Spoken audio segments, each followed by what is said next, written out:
Hello tout le monde, j'espère que vous allez tous et tous très bien. Et aujourd'hui, on se retrouve pour une nouvelle histoire en aram. Du coup, nous sommes tombés sur Zoé. C'est parti, on y va. Conformément à la nature de la manifestation targonienne qu'elle incarne, Zoé n'a pas attiré l'attention du royaume céleste en suivant les méthodes traditionnelles. Elle n'a pas remporté une grande victoire défiant toutes les probabilités. Elle ne s'est pas sacrifiée pour un noble idéal. Elle n'a pas même relevé l'épreuve existentielle qui consiste à gravir le mont Targon. Zoé était une jeune fille normale, choisie semble-t-il au hasard parmi les Rakorans ou Rakoran. Des professeurs de Zoé disaient d'elle qu'elle était certes pleine d'imagination, mais tout autant capricieuse, paresseuse, espiègle et aisément distraite. Un jour, alors qu'elle avait décidé de sécher ses cours d'études de textes sacrés pour quelque chose de moins ennuyeux, elle fut remarquée par la manifestation targonienne du crépuscule. Cette dernière observa la jeune fille se rire des événements, appelle des prêtres érudits qui la poursuivaient à travers le village. Au bout d'une heure de course-poursuite, elle se retrouva coincée au bord d'une immense falaise. Avant que le professeur de Zoé ne puisse l'attraper, la manifestation fit apparaître 6 objets devant la fillette. Un sac de pièces d'or, une épée, un livre d'études durement rempli, un tapis de pierre, une corde de soie et un ballon. 5 de ces objets auraient pu l'aider à fuir ou à désamorcer la situation. Zoé opta pour le 6e choix. Peu soucieuse de s'enfuir ou de recevoir un quelconque pardon, elle attrapa le ballon, le frappa en direction du mur d'une maison proche et se mit à chantonner gaiement pendant qu'il rebondissait entre les prêtres, qui n'y voyaient rien d'amusant. La manifestation n'avait pas vu un tel mépris du danger depuis son dernier hôte, qui avait préfiguré la fin de la grande guerre des Darkins. Enthousiasmée par l'exubérance insouciante de Zoé, la manifestation ouvrit un portail scintillant vers le sommet du mont Targon, lui ouvrant une chance de contempler l'univers. Elle plongea de dos dans le portail, fusionnant instantanément avec la manifestation, puis tira la langue à ses professeurs abasourdis tout en disparaissant. Une telle chose ne s'était jamais produite dans les mythes et les légendes du mont Targon. Mais Zoé ne se demanda pas pourquoi les lois gouvernant les manifestations ne la concernaient pas. Suivre les règles ne l'avait jamais intéressée. Au lieu de cela, elle visita des dimensions échappant à la compréhension des mortels et joua avec des forces jusque-là inconnues de presque tous. Lorsque Zoé se décida à rentrer, seule une année s'était écoulée pour elle, mais plusieurs siècles étaient passés à Runeterra. Pleine de curiosité juvénile, elle se demanda ce qu'elle avait bien pu manquer pendant tout ce temps. Fort heureusement, elle pouvait traverser les flux du temps d'une simple pensée. Elle assista à de nombreux événements, tels que l'ascension et la chute de Mordekaiser, le gros méchant en armure, la destruction des îles bénies lors de la fête surprise des fantômes, les cataclysmes de la guerre pour les pierres scintillantes, ou encore la fondation d'une nouvelle nation austère près de la forêt pas drôle. Mais une chose était devenue particulièrement claire, Zoé n'était pas seule. D'autres manifestations se trouvaient dans le monde des mortels, plus que jamais auparavant. Ça faisait plus d'amis à rencontrer. Mais ces êtres ne cessèrent de la repousser, semblant plus préoccupés par leurs tâches dans les espaces entre les royaumes. Intriguée, Zoé voyagea parmi les étoiles où elle découvrit Aurélien Sol, le grand dragon cosmique.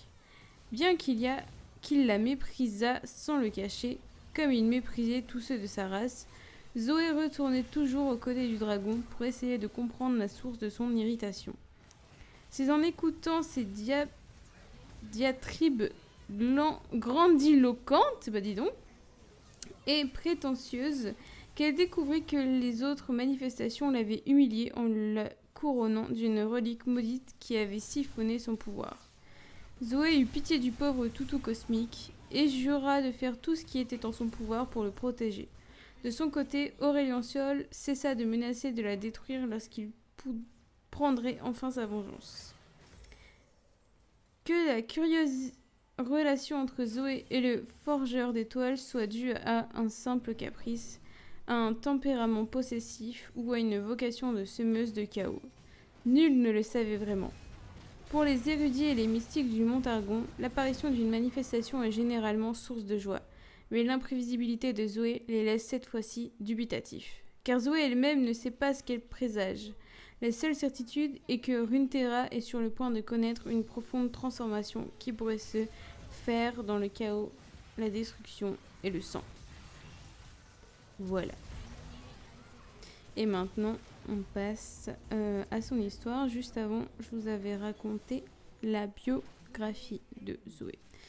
Et maintenant, son histoire. Dès qu'elle pensa à la boutique de gâteaux, Zoé s'abandonna à la gravité et plongea à travers les cieux. Tout en chutant, elle modela un passage avec son esprit. Un portail s'ouvrit instantanément sous elle, et elle le franchit. Sa masse implosa pendant sa chute. Ça chatouille un peu. Malheureusement, Zoé n'apparut pas là où elle était censée rejaillir. Elle émergea d'un deuxième portail situé à quelques encablures, projetée dans les airs par l'impulsion de sa chute précédente. Puis, après un bref moment d'équilibre, elle fut aspirée par le deuxième portail. De nouveau, le temps et l'espace se distordirent autour d'elle. Comme de la barbe à papa, aurait-elle dit. Avant de revenir à son point de départ, les deux portails se plièrent alors dans l'espace et disparurent. Une puissante magie empêchait Zoé de voyager librement. C'était sans doute lié au changement qu'elle était censée annoncer, mais qui mettait du temps à s'opérer. C'était un problème, mais pas un problème inhabituel. Elle n'était pas sûre de savoir quel était le message ni à qui il s'adressait, mais d'expérience, elle savait que ce n'était pas là important. Les mathématiques sacrées voulaient progresser, et la plupart du temps, les messages finissaient par se mettre en place peu après son arrivée. Zoé sentit que c'était l'un des avantages sympas à être une manifestation. Bien sûr, elle avait maintenant du temps libre à remplir. La jeune fille regarda autour d'elle. À côté d'un arbre proche, elle repéra une petite créature duvetteuse avec une grande queue. Elle ressemblait à un petit Yordle. Même si Zoé pouvait voir que le lien de cette créature avec le monde spirituel était en comparaison minuscule, le mode d'existence du petit animal apparut dans la tête de Zoé. Il allait vivre une douzaine de rotations avant de rendre l'arme. La brièveté de cette vie lui rendit la bestiole encore plus adorable. Zoé courut dans sa direction. « Trognon !» Le petit animal grimpa à l'arbre pour lui échapper. « Hé, reviens !» Sans ralentir, Zoé créa une bulle temporelle, la fit pivoter d'une demi-révolution et la lança sur l'arbre. L'anomalie rebondit avant d'exploser contre le tronc de l'arbre. Pendant une seconde, le passé de la petite créature fusionna avec le présent. La nuit tomba sur la zone et les papillons de crépuscule y palpitèrent. L'animal sombra dans le sommeil reposant de la soirée précédente, tandis que son état mental et spirituel passé chassait sa conscience actuelle. Zoé ignora la gravité un bref moment, flotta dans les branches et vint se poser à côté du petit animal. Sa main hésita au-dessus de sa fourrure. Elle savait que le sort serait brisé au moment où elle toucherait la créature. « Zoé est une amie, murmura-t-elle. » Mais quand elle caressa la tête du petit animal, il s'éveilla brutalement et s'enfuit totalement paniqué, avec un grognement de dépit. Zoé s'éleva un peu plus haut avant de pivoter tête vers le bas. Elle pensa rendre visite à Aurélien Sol après en avoir fini ici. Le dragon n'aimait pas non plus les caresses. Cependant, il était plus facile à attraper sans risquer de le blesser. Elle oublia cette idée aussitôt. Grâce à sa nouvelle altitude, Zoé aperçut un village à l'horizon, de l'autre côté des collines. Elle ouvrit un portail vers la bourgade et y plongea. Une fois encore, Zoé ne parvint qu'à ressortir par un portail situé à quelques mètres. Bien pire, ce portail s'effondra sur lui-même comme la première fois, et la ramena à son point de départ. Les herbes estivales avaient quelque chose de bucolique, et, comme Zoé n'avait pas d'autre option, elle décida de traverser la forêt à pied jusqu'au village. Elle arriva aux abords de la ville fortifiée au moment où le soleil se couchait. Entendant des rires, elle s'éleva dans les airs jusqu'au toit du village. Sur la place centrale, une demi-douzaine de mortels jouaient.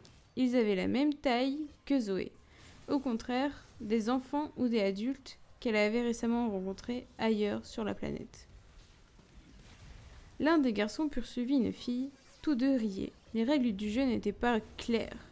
Zoé se concentra sur la belle robe rouge de la fille, curieuse de savoir si cette couleur symbolisait quelque chose. Même si ça ne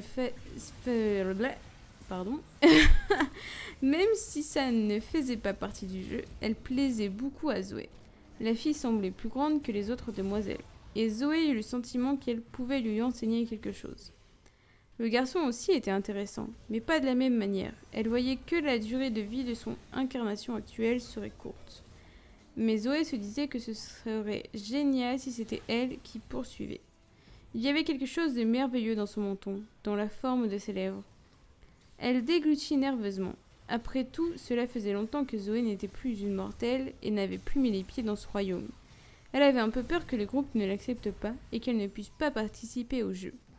Deux des autres garçons, à l'évidence moins intéressants, commencèrent à jouer ensemble au ballon. Ce jeu-là, Zoé s'en souvenait. Rassévernée, elle se laissa tomber du toit jusqu'au milieu du groupe. « Salut !» dit-elle en transformant la racine de ses cheveux pour leur donner la couleur de la robe de la jeune fille. « Un esprit !» s'éclama le garçon intéressant. Puis il hurla « Fuyez !» Zoé fut tentée de préciser qu'elle était une manifestation, pas un esprit, mais elle se demandait si les vociférations du garçon ne faisaient pas partie du jeu. « En fait, je suis venue apporter un message, et si vous voulez jouer, j'ai tout le temps, » fit-elle en se lançant à leur poursuite. Puis elle s'envola, le plus naturellement du monde, et rejoignit la grande fille. « Ta robe rouge est vraiment belle, la couleur symbolise quelque chose ?» s'enquit-elle. Mais la tentative de conversation tourna court. Elle n'avait pas fini de pousser sa question que la grande fille était attirée dans une maison par le garçon intéressant. La lourde porte de bois fut aussitôt claquée au nez de Zoé. Zoé regarda autour d'elle et constata que les autres mortels aussi avaient disparu. Mais un tumulte retentit vers le centre du village. Soudain, une dizaine d'hommes en armure surgirent et coururent vers Zoé. Leurs lances ressemblaient à l'arme de Panthéon. Des gardes locaux, se dit-elle. Convaincus que c'était un esprit, ils hurlaient des avertissements tandis que leur chef tentait d'énoncer un sort de bannissement. C'était un très bon sort selon Zoé, mais pas un sort qu'elle désirait. Elle se demanda si la ville était fréquemment envahie par des esprits. Quand les hommes commencèrent à lancer leurs armes dans sa direction, Zoé fit apparaître un météore arcanique et le propulsa dans une trajectoire faisant le tour de la place. Puis la petite fille créa une paire de portails pour esquiver les lances des gardes, avant de rediriger le météore vers les attaquants. L'impact créa une implosion et entraîna dans une réaction en chaîne les petites particules récoltées en vol. Les déflagrations secondaires embrasèrent les gardes et leur tour, réduisant toute la zone en poussière. « Ohé !» cria Zoé, tandis que les nuages de destruction tourbillonnaient autour d'elle. Elle se demanda si la grande fille ou le garçon intéressant s'était enfui. C'était vraisemblable. Démoralisée, Zoé décida d'abandonner les lieux pour visiter une agglomération humaine de plus grande taille. Elle pensait que, dans un tel endroit, davantage de gens seraient disposés à jouer avec elle. Zoé se souvenait qu'une ville existait quelque part dans la région, des milliers d'années plus tôt. À l'instinct et en dépit de ses échecs précédents, elle ouvrit un portail vers ce nouvel objectif. Elle fut agréablement surprise quand une voie s'ouvrit vers la destination voulue. « Oh, super !» dit-elle, heureuse de pouvoir à nouveau voyager et ardemment désireuse de porter son prochain message. En quittant la réalité, Zoé se demanda si de découvrir la rune tellurique proche, la grande fille ou le garçon intéressant pourraient être ceux qui la découvrirent. Elle décida que ce serait plus drôle si c'était le cas. Et voilà pour l'histoire. Et voilà, c'est la fin de cette vidéo. On a gagné la rame, donc c'était plutôt cool. C'était un petit peu serré quand même. Au bout d'un moment, j'ai cru qu'on allait perdre. Mais on a su bien monter, j'ai envie de dire, grâce au Jax et au Heal. Enfin, à toute l'équipe, quoi. Enfin, bref. J'espère que l'histoire aussi vous aura plu. N'hésitez pas à liker, commenter, partager comme d'habitude. Je vous fais de gros bisous et à la prochaine.